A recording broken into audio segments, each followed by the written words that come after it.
Los políticos nos roban y quieren que nosotros paguemos por sus fechorías. Hola, ¿qué tal? Yo soy el profe Andrés. Bienvenidos a este nuevo video. Hoy voy a explicar a detalle todo el tema de la reforma tributaria, cómo está realmente el país, cuál ha sido el aporte a la justicia especial para la paz, de la que muchos juristas están hablando en redes sociales, y vamos a entrar en materia analizando la reforma tributaria en los dos primeros libros de los 4 que tiene la reforma tributaria.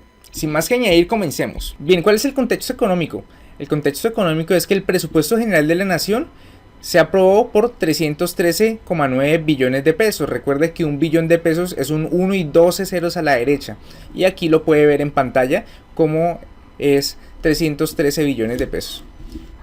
Ese es el presupuesto general. El hueco fiscal, que es la razón por la cual se hace una reforma tributaria, es de 94 billones de pesos. De acuerdo con el fiscal general de la nación, los siguientes 3 datos él los dio en noviembre del año pasado.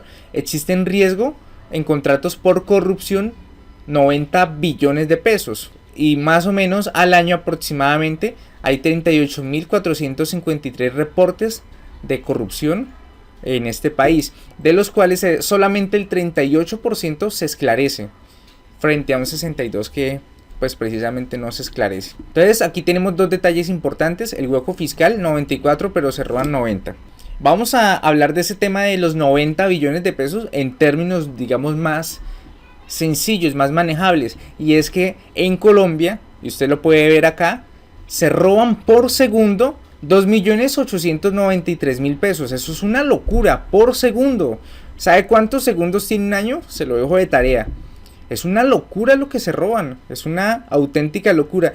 Y ahora quieren que nosotros paguemos a través de impuestos.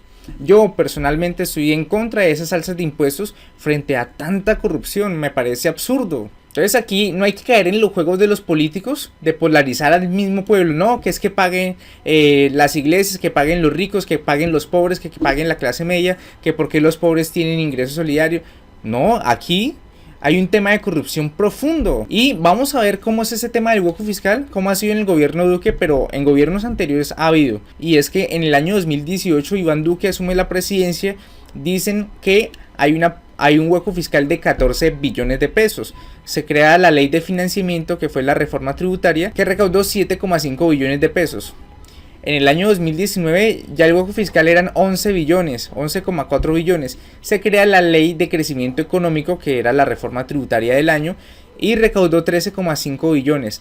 Pero ahorita en el año 2021 nos dicen que el hueco fiscal es de 94 billones y que la reforma tributaria planea recaudar 23 billones. Otro día dicen que 25, que 26, que 30, pero digamos que planea recaudar 23,4 billones de pesos. Aquí hay un tema muy importante, y es que, como podemos observar, la reforma tributaria no va a alcanzar a cubrir el hueco fiscal. Todo esto está tomado de datos oficiales y de entrevistas que ha hecho el ministro y otras personas.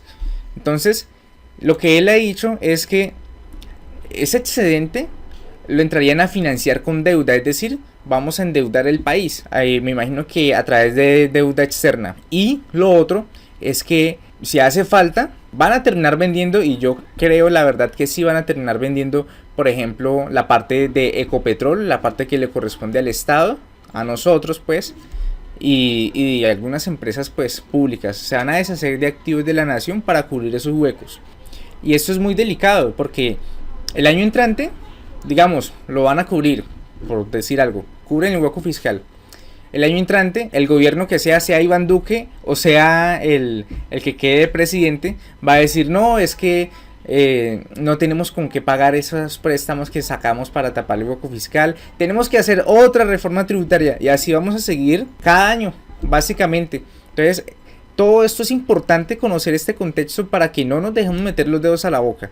Ahora hay un tema muy importante, y es la justicia especial para la paz. ¿Cuánto se le da a la justicia especial para la paz? Que es un argumento que he visto mucho en redes sociales. De acuerdo con los presupuestos que hubo en el año 2020 y 2021, presupuesto general de la nación de cada uno de esos años, para la JEP se destinan más o menos 300.000 millones de pesos, 331.000 millones de pesos. Si bien es buen dinero, no alcanza a ser ni 1 billón, y estamos hablando de un hueco de 94 billones de pesos. Entonces es para dejar ese dato claro. Ahora pasemos a explicar el tema de la reforma tributaria. A ver, la reforma tributaria tiene 4 libros y vamos a entrar de una vez a explicarlos. El libro 1, que va del artículo 3 al 14, habla de la redefinición de la regla fiscal. Esto es un tema, digamos, ya muy técnico, pero básicamente, y perdónenme que de pronto sea un poquito folclórico en el ejemplo que voy a dar, pero es para términos pedagógicos, porque eso va para un video completo. Pero básicamente es que van a cambiar las reglas de juego. Entonces este es el ejemplo del que les hablaba. Supongamos que usted y yo estamos en una partida de Monopolio. Yo soy jugador y también soy el banco. Entonces le digo, a partir de la siguiente ronda voy a cambiar las reglas de juego. Es básicamente eso, la redefinición de la regla fiscal en términos del presupuesto general de la nación y demás. El libro 2, que vamos a entrar ya un poquito más a detalle, habla del fortalecimiento y focalización del gasto social, artículo 15 al 34 del proyecto de ley. Básicamente trata de ¿qué? Del ingreso solidario. Entonces, ellos tienen una fórmula para determinar qué hogares están en pobreza extrema y en hogares de pobreza, y ahí está la fórmula. Y básicamente, de acuerdo con el número de personas que habiten estos dos tipos de hogares, se van a dar ayudas entre 80.000 a 366.000 pesos, pero se roban 2.893.000 pesos por segundo. Entonces es para tenerlo presente. También se planteó unas medidas de austeridad y de eficiencia del gasto. Las supermedidas es básicamente que en los años 2023 al 2026 no se puedan incrementar los gastos del presupuesto general de la nación más allá del porcentaje que crece la inflación, que crezca la inflación en cada uno de esos años. Esa es la gran medida de austeridad y eficiencia en el gasto. Vamos a entrar a ver el libro 3. ¿Cómo sería el libro 3? El libro 3 nos habla de la equidad en la redistribución de las cargas tributarias y ambientales, del artículo 35 al 157. Para entrar a detallar esto, vamos a hablar del IVA, y es importante aclarar algo para que se entienda. El IVA, digamos, tiene 3 tipos de bienes y servicios: los bienes y servicios gravados, exentos y excluidos. Y los bienes gravados están gravados a la tarifa del 5 y del 19. Los exentos, digamos que también están gravados con una tarifa pero del 0%, por eso se llama exento. Y los excluidos no están gravados con IVA. Entonces, si uno es del 0% y el otro no está grabado con IVA, ¿cuál es la diferencia?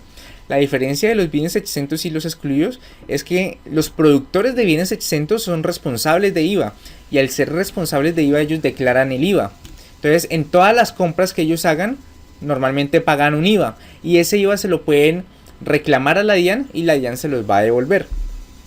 En cambio, en el tema de los bienes excluidos, como no están grabados con IVA esos bienes excluidos, los productores de estos bienes excluidos no son responsables de IVA, no son declarantes de IVA, y por lo tanto todos esos IVAs que ellos paguen en las compras no se lo pueden solicitar a la DIAN para que se los devuelva. Como ellos no pueden recibir esos IVAs que ya pagaron, entonces obviamente eso en contabilidad se lleva como un mayor valor del costo del producto, y eso se traduce en un incremento en el precio de venta, es decir, en cómo usted lo compra.